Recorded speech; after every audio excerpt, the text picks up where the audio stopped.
Before we get into the bulk of this analysis, I have a couple things to point out. Number 1 is a warning that this video will indeed go into major spoiler territory because there really is no practical way to properly discuss this game without spoilers. The game is practically 2 months old now as of the time of this video's publishing, so I feel like I shouldn't need to put up that disclaimer, but you never know. Just gotta cover my grounds, I suppose. Number 2 is that yes, this video is really late, but I have several reasons for prolonging the actual writing and release of my review. The Last of Us Part 2, as we all know, is a very polarizing game, perhaps the most polarizing I have personally seen in my time as a gamer. Regardless of whether that's good or bad, it's true, and given how strong my emotions about this game are, I didn't want to just write a review a month ago that carried no weight simply because I was strongly conveying an opinion without more thought and consideration. So instead of releasing a messy, emotionally charged review early, I decided it would be smarter and ultimately better if I instead spent a long time stewing about it, and trust me, I have. I've spent a month and a half thinking long and hard about my opinions and my views on several different aspects of this game, and examining things such as its story, its marketing, all the way down to some people's reactions to it from every angle I reasonably could, including watching several other reviews, some multiple times, in preparation for my own video on this topic. There's a lot of things that I have going into this analysis, and I'd be grateful if you all took the time to watch through the whole thing and take my thoughts into consideration with an open mind, remembering that there is a little bit more that goes into this review and this game than initially meets the eye, which is something that I myself have learned in the last few weeks while working on this video. Most of what makes the story of The Last of Us such a heavy hitter is in how it grows and shapes its characters. The honest truth is that as a story, it's basic and somewhat predictable at times. I didn't play it for the first time until November of 2019, and I can attest to the fact that although many of the more major story beats were things I kind of saw coming, it was Ellie and Joel's relationship through the game alongside their interactions with Bill, Tess, Sam and Henry, and so many more that really drove the game home. The relationships and how characters reacted to the situations they came across made it incredible to experience regardless of predictability. The depth that went into developing Joel and Ellie as a set of characters was so good that I felt fully invested the entire time in what they were doing. The small talk that they share at the university in Colorado and in Salt Lake shows how they've grown closer than they were in Pittsburgh, and especially more than in Boston and Billstown when there was still a lot of tension between them. They were constantly changing and adapting as time went on, and as the scenery changed, discussing and addressing events of the past, even experiencing arguments such as in an abandoned ranch home in the Jackson area after Ellie runs off and Tommy and Joel have to find her, which is probably my favorite scene in all of gaming. Running off like that, putting yourself at risk, it's pretty goddamn stupid. Well, I guess we're both disappointed with each other then. What do you want from me? Admit that you wanted to get rid of me the whole time. Tommy knows this area Oh, better fuck than... that. Well, I'm sorry. I trust him better than I trust myself. Stop with the bullshit. What are you so afraid of? That I'm gonna end up like Sam? I can't get infected. I can take care of myself. How many close calls have we had? Well, we seem to be doing all right so far. And now you'll be doing even better with Tommy. Not her, you know. What? Maria told me about Sarah. Ellie? And You are treading on some mighty thin ice here. I'm sorry about your daughter, Joel. But I have lost people too. You have no idea what loss is. Everyone I have cared for has either died or left me. Everyone fucking except for you. So don't tell me that I would be safer with someone else, because the truth is I would just be more scared.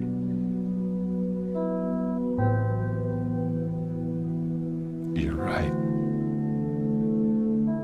You're not my daughter.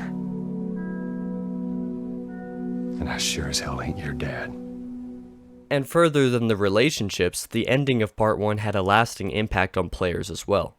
There was a strict moral dilemma that ended the game, leaving us to our own imaginations of how things would play out. Were Joel's final actions right? When will Ellie realize she's been lied to? How will those things affect their relationship? Of course, these are all questions that are more or less answered in the second game, whether the answers are satisfying or not, and I personally discovered that they were better left unanswered. Like I mentioned, I played The Last of Us way late, like 6 years too late to be exact. And when I finished, I was really happy that I had played it. I genuinely felt moved by its ability to produce such a compelling story from a mostly generic concept and maintain such incredible characters to boot. I didn't figure out until a few days after I finished the game that they were making a second part to it. I'm not the first, but definitely not the last to admit that I was beyond excited for it when I figured that out. As potentially the most hyped I've ever been for anything, whether it be a game, music, movie, or otherwise, I want to compare how the characters and their writing stack up. The first major difference between The Last of Us 1 and 2 is that Part 1 takes place over the course of about a year with an introduction from 20 years prior. Part 2 is a little more complex than that, taking place over the course of a few days in Jackson, Wyoming and Seattle, Washington, which is the primary game location, with flashbacks here and there, and the last few hours of gameplay taking place over a couple different short time frames, about a year or so later than the events in Seattle. With this in mind, the pacing is obviously going to be very different, and it's my opinion that Naughty Dog didn't really do a good job with it. My first major gripe with The Last of Us 2's version of Ellie is that it twists her character and makes her do things that I can't even force myself to believe she would do simply based on her previous characterization. Joel is killed and Ellie goes on a revenge mission to make his murderer pay for what she did. Given opposite circumstances, I have no doubt that Joel would do it in Ellie's memory. Joel arguably is a monster, with the caveat that he makes his decisions in the name of protecting what he loves. In the case of Part 1's ending, he absolutely did what he did to save Ellie from a death that he didn't want to see happen. Whether you agree with that decision or not is up to you, but I personally don't find any inherent fault. If I were in his shoes, I probably would have done the same thing.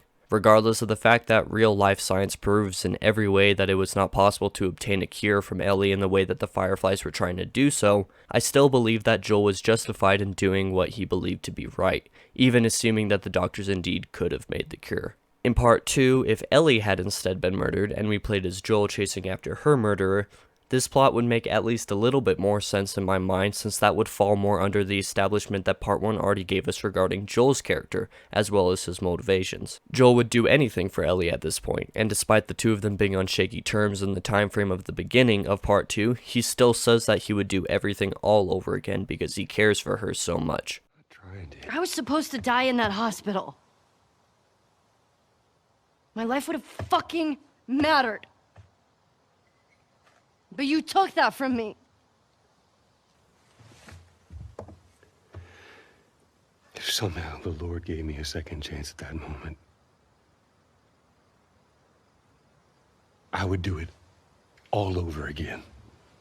Ellie in the first game hates the violence and would much rather avoid the deaths that aren't altogether necessary for their mission to succeed. Ellie shouts expletives and appears uncomfortable whenever Joel kills anyone in Part 1 during the summer because she doesn't have that kind of natural inclination for violence. She feels physically sick after killing her first victim, even though she knows that if she didn't do it, Joel would have died. She only kills those at the university during the fall, before and after Joel's injury, because she knows that if she doesn't, they will die and the time they've spent journeying to find the Fireflies will have been in vain. In the winter, she is clearly traumatized after killing the pedophilic cannibal David because she was so scared of what would happen to her otherwise. There was always a reason for anything Ellie did, and she'd never enjoyed any of the pain she inflicted. Would Ellie demand justice in the name of Joel, who was like a father to her? Yes, most certainly she would. Even the closest of real-life families experience times of tension when things aren't all sunshine and rainbows, and oftentimes those are the families that are the most closely knit together. Joel is the most important person in Ellie's life, whether she acknowledges it or not, because he's the only one who never left her, continued to care for her, and didn't get himself killed along the way. When Joel was ripped away from her, it's easy to believe that she would be heavily affected in a very negative way. Ellie even admits to Sam in the first game that her biggest fear is ending up alone, which we can infer is heavily spurred by the persistent losses of everyone she's cared for, whether it be by death or what can arguably be seen as worse than death. How is it that you're never scared? Who says that I'm not? What are you scared of? Let's see. Scorpions are pretty creepy. Being by myself. I'm scared of ending up alone. But the problem that has arisen in the second game is not in the motivations of Ellie's vengeance. The problem is that Ellie's revenge story in part 2 is haphazard, and her motivations in it are inconsistent from those of the first game by a significant margin, including the fact that it's hard to believe that Ellie would just allow herself to get jumped by Abby's group, even when rushed with emotion from seeing Joel in his beaten state. She was much smarter than that after her experience in The Last of Us 1's Winter, and was presumably trained much better than that afterward by Joel himself, and from the lifestyle they lived in Jackson. I find it hard to believe she'd suddenly behave like a different character in this game. I would also like to clarify that Ellie's flashback sections in part 2 are phenomenal, giving off a similar feeling that the first game gives me in general. The change of atmosphere and pace is so drastic it almost seems like these sequences were written by a totally different team at Naughty Dog. To me, these scenes signify that Neil Druckmann knew exactly what we wanted from this game, but chose instead to throw it out the window for something else entirely. But for now, let's move on to the second playable character in The Last of Us Part 2, Abby, whom Naughty Dog and Sony actively tried to hide from player audiences prior to the game's release, with lies before the leaks happened and with DMCA copyright abuse after the leaks happened. As it all turns out, Abby is the daughter of the surgeon that Joel kills in Part 1 in order to save Ellie. Just so it's out there, Abby is the victim in this situation, and she seeks retribution. The reasons for why she tries so hard to find Joel and kill him make sense, but they are not, however, fully justified once we learn more about Abby. First, let's take a look at her character before the events of killing Joel.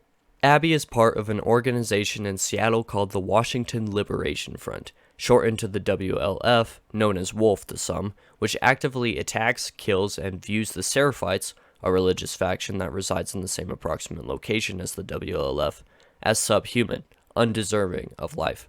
Abby sees no wrongdoing in the actions of murdering dozens, hundreds, maybe even thousands of Seraphites just because they have different worldviews than Wolf. The ongoing war between the two factions is an interesting dynamic to include into this world that I like, but it's important to note that both sides view the war as a game more than anything.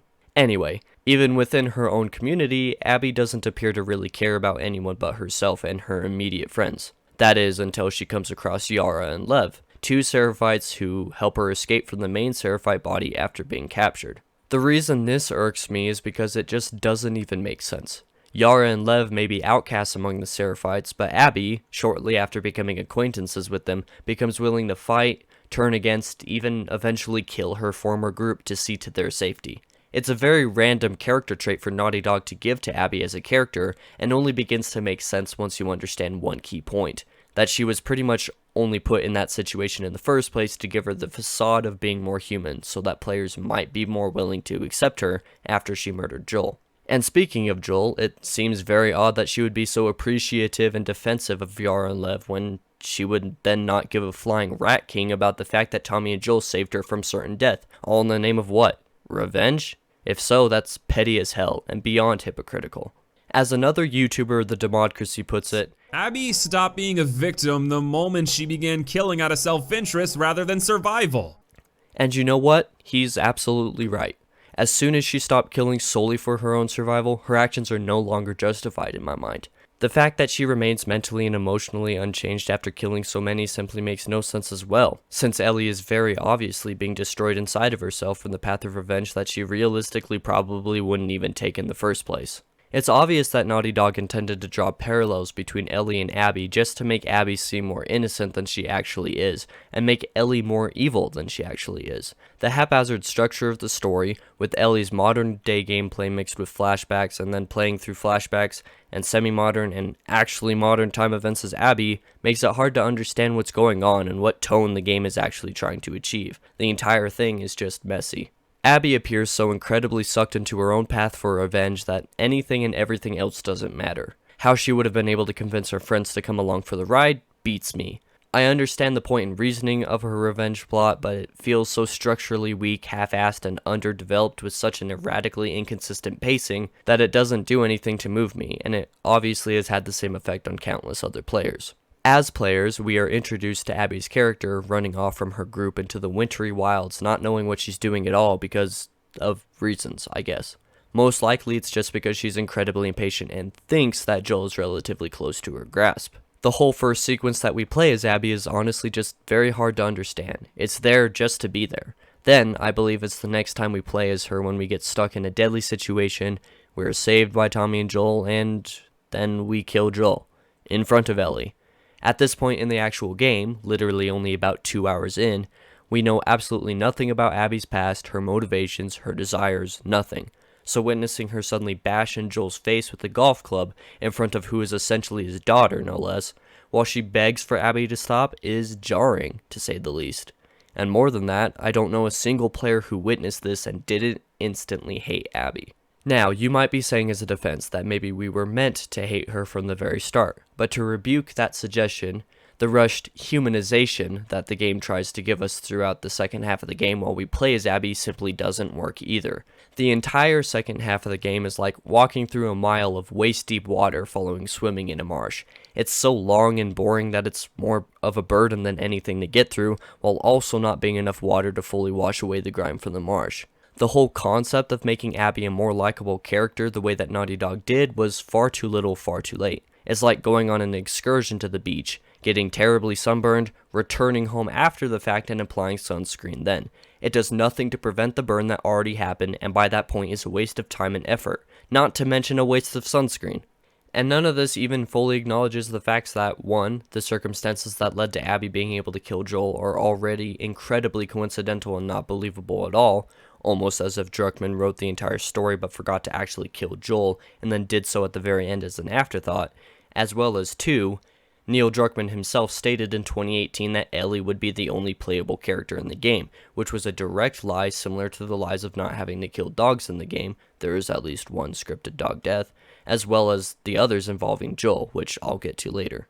Now that I've spoken in depth about the two main characters and why or why not they work in this game, I suppose I should address those who think that The Last of Us Part 2 is pandering to LGBTQ communities and political correctness. You're wrong. You're literally just wrong. And likewise, if you, as a fan of the game, think that everybody who doesn't like it is a homophobic piece of garbage who needs to rethink themselves and their entire lives, you're also wrong, and here's why. Lev's transgenderism is barely discussed in a broad manner, and is not used to specifically push anything in the game from what I could tell. It's a part of the story of Abby's and Lev's relationship, which actually did work. The problem isn't political or even religious. The reason that this characterization of Lily, as she used to be called, is important is because she views herself as a male named Lev, and as a male, he feels judged, shunned, and essentially worthless among his peers, hence why he and his sister don't associate themselves with the Seraphites anymore, believing them to be on a wrong path, not doing what the religious figurehead would have wanted. Yara and Lev are essentially heretics, and when Lev returns home at one point to try to talk to his mother again, he ends up killing her in self-defense because she refuses to see or accept his gender identity.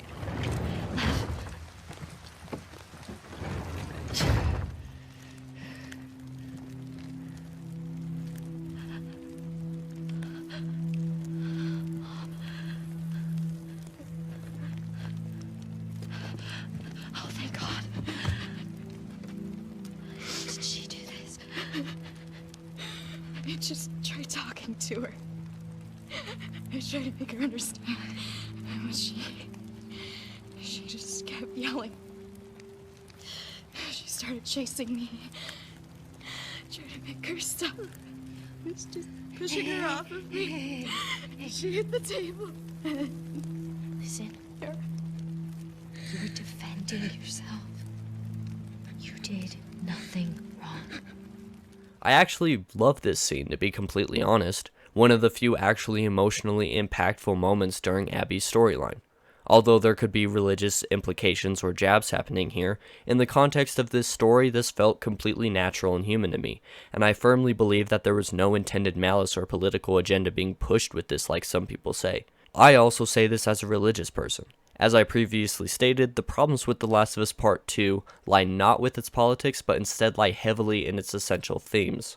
Revenge can be a very touchy subject in storytelling. It's nothing inherently bad with the concept itself, but revenge stories have been done so often by this point that it's hard to make a good one anymore. It's altogether far too easy to fall into the pits of cliché or simplicity and being unable to make those things unique, as is partially the case with The Last of Us 2. There have been many a meme about the legitimacy of this game's main overarching theme, put simply as revenge is bad, or even shorter, revenge bad, and I can't really make myself think any differently. This game has such an insatiable appetite for violence and gore that it's almost sickening, and its voracious desire to slap you over the head with revenge bad at every turn in the story gets really old really quick, and truthfully holds little to no value for many players. The idea that The Last of Us Part 2 is sensational for this theme confuses me, because it does nothing special with the concept and doesn't do enough to individualize itself from other generic titles that handle the subject. Telling a tale about how revenge is bad and the cycle of violence continues unless someone stops it has been told so many times before that I don't even care anymore. A good example of explaining how and why revenge is bad would be God of War 2018, or Dad of War as some people like myself like to call it.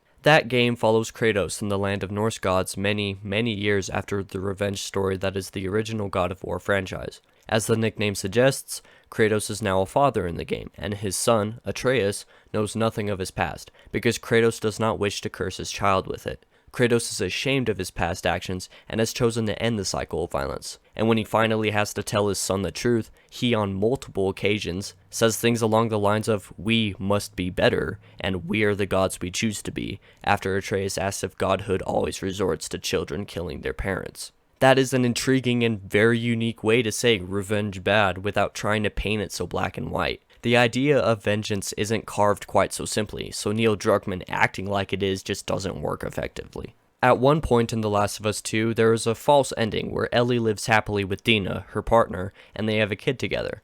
At approximately the same time, Abby and Lev are off together somewhere else, having just discovered that there are still fireflies in existence, and are regrouping. These events both take place probably about a year by my estimation after Abby and Lev leave Dina and Ellie in Seattle, having said to never show their faces again. Both having given up the cycle of violence, this ending could have been a good close after the mild disaster of the rest of the game. While not completely satisfying, you at least learn that once you choose to end the cycle, you can live in relative peace. But instead, this is broken, and Ellie chooses, again very much against her character, to go after Abby again just because Tommy comes and tells her where she's probably at. Like I suggested, I again find it incredibly difficult to believe that Ellie would throw away this life she now has to do this, but that's besides the point right now. Ellie finds Abby and Lev, both weak and probably pretty close to death, strung up to poles, and she rescues them. Here, they could have gone their separate ways again, because Abby doesn't even want to fight anymore. It would have been even less satisfying than the already mediocre false ending discussed a minute ago, but it would have at least been better than what we got, which was just a needlessly violent, gut-wrenching, and sickening fight between Ellie and Abby for the final time in the water by the boats. As a player, it's exhausting and so unenjoyable to partake in, words don't even describe it properly. At the end of the fight, Ellie has her so-called victory literally in her hands under the water when she suddenly decides to relent and let Abby live. In the fight, she also lost a couple of her fingers. When Ellie returns home, she now has nothing. No girlfriend, no kid, no fingers to even play her guitar anymore, nothing. She also still has the trauma from seeing Joel die right in front of her.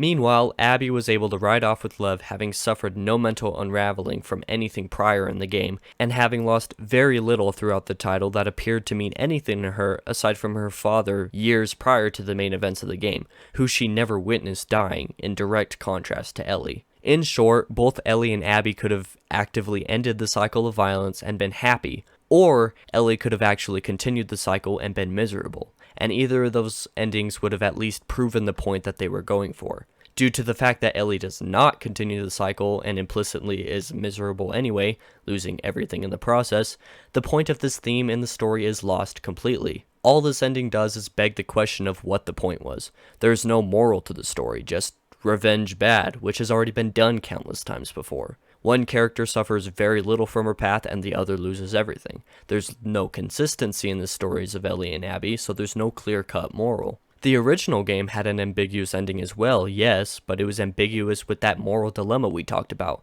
something that made us think, well, what's going to happen? What does all this mean? Etc. In this game, we're left with no questions except for why we even played the game in the first place.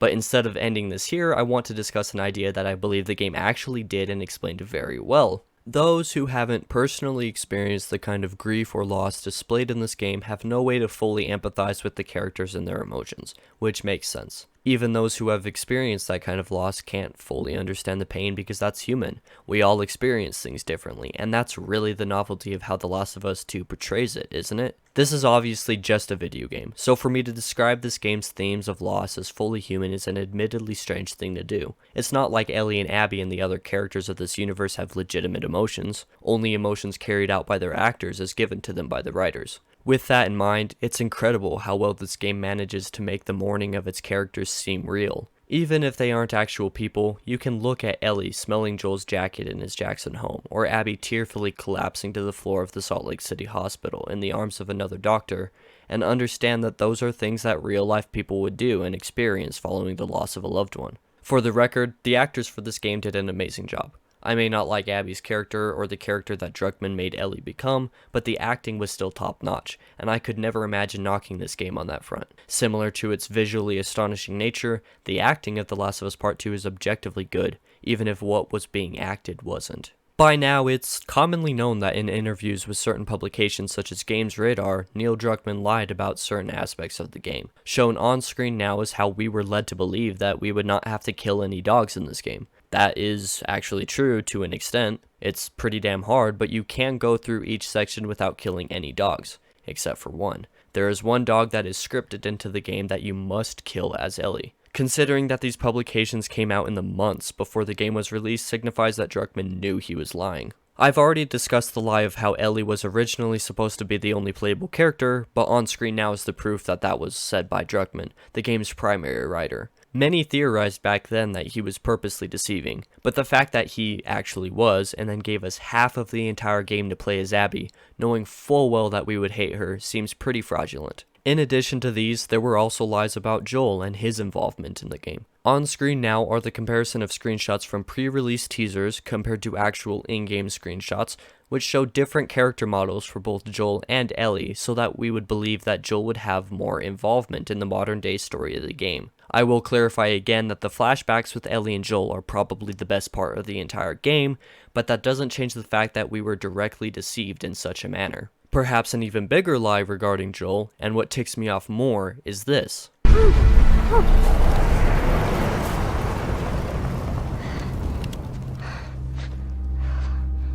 What the hell are you doing here? You think I'd let you do this on your own?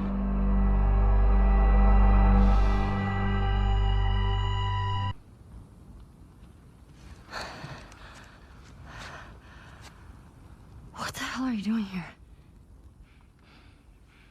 I think I'd let you do this on your own. Jesse. This right here is complete and total deception in every way you look at it.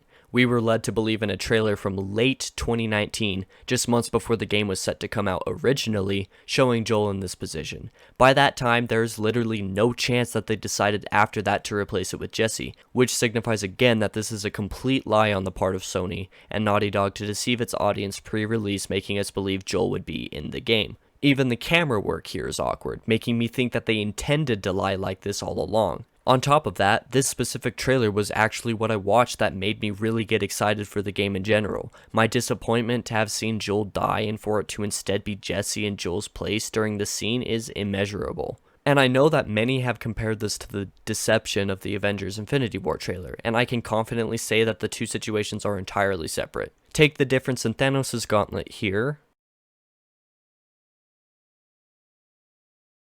and now here.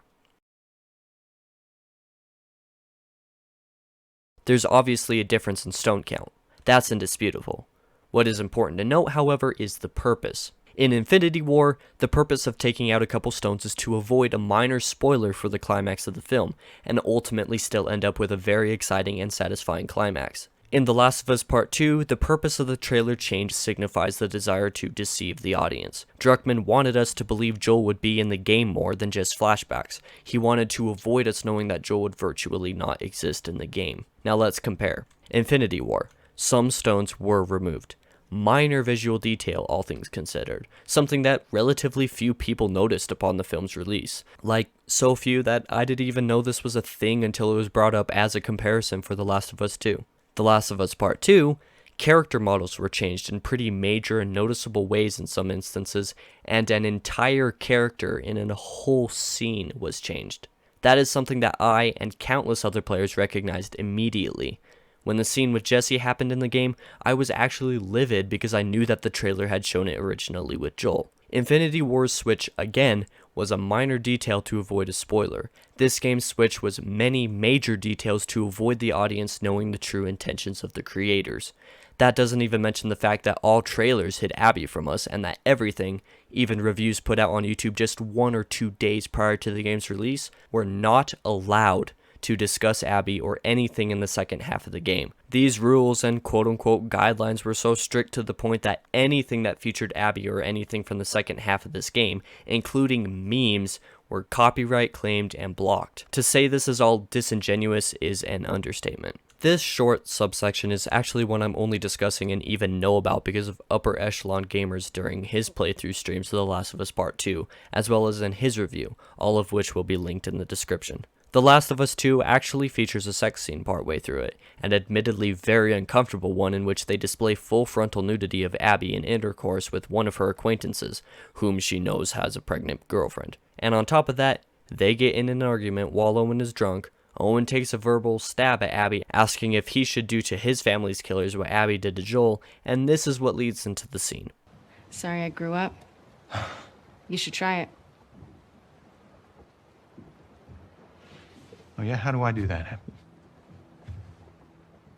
Should I go find the people that killed my family? Cut into them? I could torture them until they're crying, you know?